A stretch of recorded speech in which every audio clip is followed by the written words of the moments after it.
सोचिए, एक औरत गुमशुदगी की रिपोर्ट लिखाती है, सोशल मीडिया पर दुख जताती है और वही औरत कुछ दिन के बाद अपने प्रेमी से पार्टी करती हुई नजर आती है।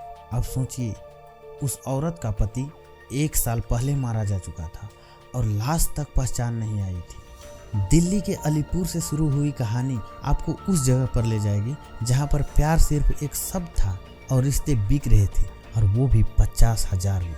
दरअसल ये कहानी है सोनिया, रोहित और प्रीतम की, जहां पर एक खतरनाक प्रेम, एक गुमनाम हत्या और एक ऐसा सच जो 1 साल बाद एक मोबाइल के चलते सामने आया। दोस्तों नमस्कार, जय हिंद, वंदे मातरम। मैं हूँ राहुल पटेल और आप देख रहे हैं डीप डार्क। तो कहानी की शुरुआत होती है प्रीतम प्रकाश से, जो दिल्ली के अलीपुर इलाके के रहने वाले होते हैं, जिसका उम्र करीब 42 वर्ष होता है। कहने को तो बाहरी दुनिया के लिए एक ट्रक ड्राइवर होता है, लेकिन उसकी पहचान कुछ अलग थी। वह एक घोषित अपराधी के रूप में होता है, जिसमें ट्रक लूट, हथियार रखना और भी कई गैर कानूनी में उसका नाम आता है। पुलिस की नज़र में तो एक अपराधी होती है, लेकिन इसी बीच उसका शादी हो जाता है। एक सोनिया नाम की लड़की से होती है। सोनिया काफ़ी साधारण लड़की होती है। उनको लगता था कि शादी के बाद उसका जीवन में सुधार आएगा, लेकिन प्रीतम का स्वभाव एकदम बिल्कुल अलग होता है। उसका गुस्सा और अपराधों के जुड़ाव के कारण सोनिया का जो उम्मीद होता है उसका धीरे धीरे मरने लगता है। फिर दोनों में झगड़े आम हो जाते हैं। झगड़े इतने हो जाते हैं कि उनके बीच मारपीट तक बात पहुंच जाती है। इसी बीच एक रोहित नाम का लड़का जो होता है सोनिया की जिंदगी में आता है। रोहित उम्र में तो काफ़ी छोटा होता है, लेकिन उनका स्वभाव जो है काफ़ी अच्छा होता है। और रोहित जो होता है वो सोनिया का बहुत ही अच्छा ख्याल रखने लगता है। वो हर चीज़ों का ध्यान देने लगता है।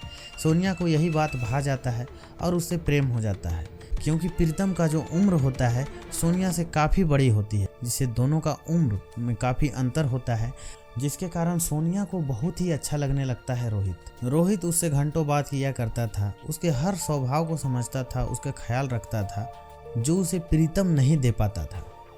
और यही चीज़, इन दोनों का लगाव इतना बढ़ जाता है कि दोनों एक दूसरे से अलग नहीं रह पाते हैं।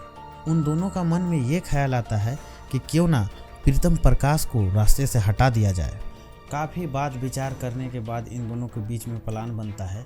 दिन, समय, तारीख सब कुछ तय होता है और फिर 2 जुलाई 2024 को सोनिया अपनी बहन दीपा के घर सोनीपत जाती है। फिर वहाँ पर रोहित को भी बुला लेती है। पहले तो विचार इन दोनों को ही मारने का होता है, लेकिन फिर रोहित का मन में डर सा बढ़ जाता है, क्योंकि रोहित उम्र में काफ़ी छोटा होता है, जिसके कारण वो साहस नहीं जुटा पाता है और फिर कहता है कि मैं नहीं कर पाऊँगा। फिर वो कहता है कि ये काम किसी और को कराना होगा। तब सोनिया के बहन का देवर, जो कि वहाँ का लोकल गुंडा होता है, उससे मुलाकात होता है और फिर उनको अपने प्लान के बारे में बताता है और फिर उसको जैसा बताया जाता है वैसा करने के लिए वो तैयार हो जाता है। उन दोनों का बातचीत 1 लाख में डील तय होता है, लेकिन सोनिया जो होती है वो 50,000 पहले एडवांस के रूप में कैश देती है। फिर जब सारा कुछ तय हो जाता है तो लगभग 3 दिन के बाद 5 जुलाई 2024 को सोनिया जो होती है वो अपने पति जो प्रीतम प्रकाश होता है उसे समझौते के लिए घर बुला लेता है कि अब हम लोग समझौता कर लेंगे और साथ में रहेंगे। फिर इसी बीच सोनिया अपने बहन के देवर को भी बुला लेता है। जैसा कि प्लान होता है, रात को सब छत में सोने चले जाते हैं, लेकिन विजय और जो प्रीतम प्रकाश होता है वो नीचे के कमरे में सोते हैं। फिर जब आधी रात को प्रीतम सो रहा होता है, तब विजय उसे नींद में उठकर तौलिए से उसका गला घोट देता है। गला कस कर पकड़ता है, जिसके कारण उसकी सांसें थम जाती हैं।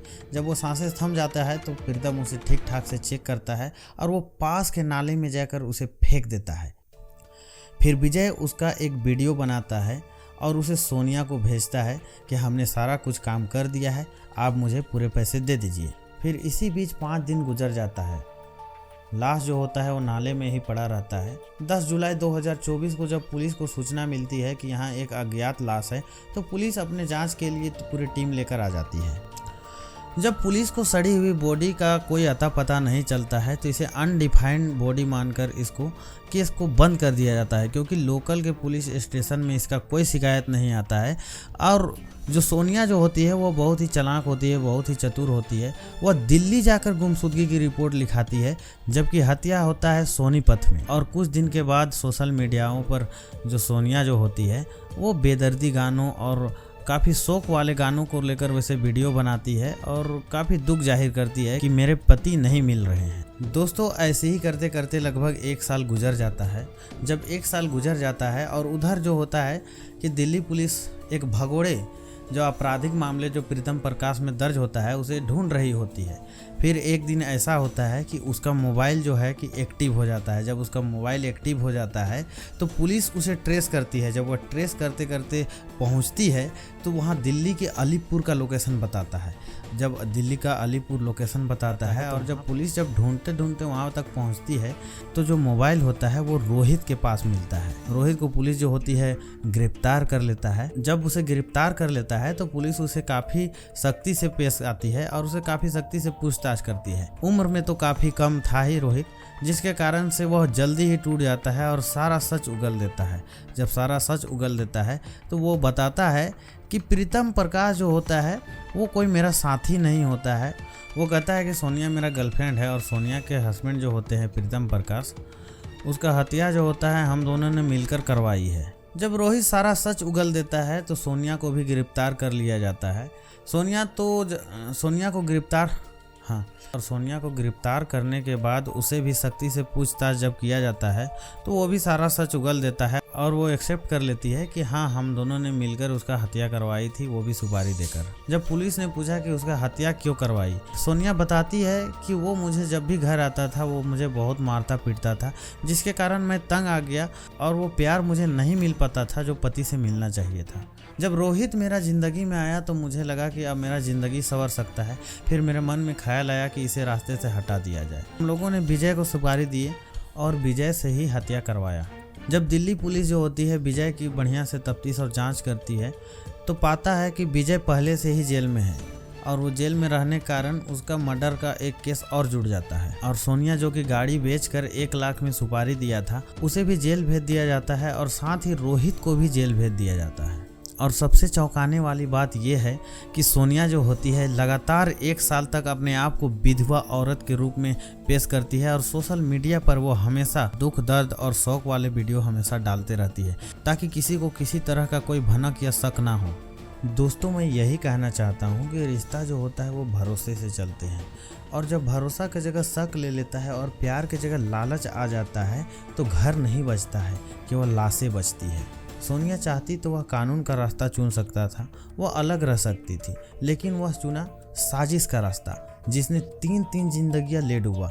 एक नहीं 3 जिंदगियां। और प्रीतम जो अपराध की दुनिया में जी रहा था वो कभी सोचा नहीं होगा कि इतनी खामोशी से मेरी मौत हो जाएगी। और रोहित को ये लगता था कि हम प्यार के लिए कुछ भी कर सकते हैं, लेकिन वह भूल गया था कि इंसानियत जब मरता है तो कुछ भी नहीं बचता है और वो प्यार नहीं, वह एक पाप बन जाता है। और सोनिया जिसे लगता था कि अपने पति को रास्ते से हटाकर हम आज़ाद ज़िंदगी जिएंगे, आज वो जेल के सलाखों में कैद हो गई है। दोस्तों और मेरे श्रोताओं से यही कहना चाहता हूँ और ये एक सीख भी है कि अगर आपका रिश्ता टूट रहा है तो उसे हत्या में मत बदलो।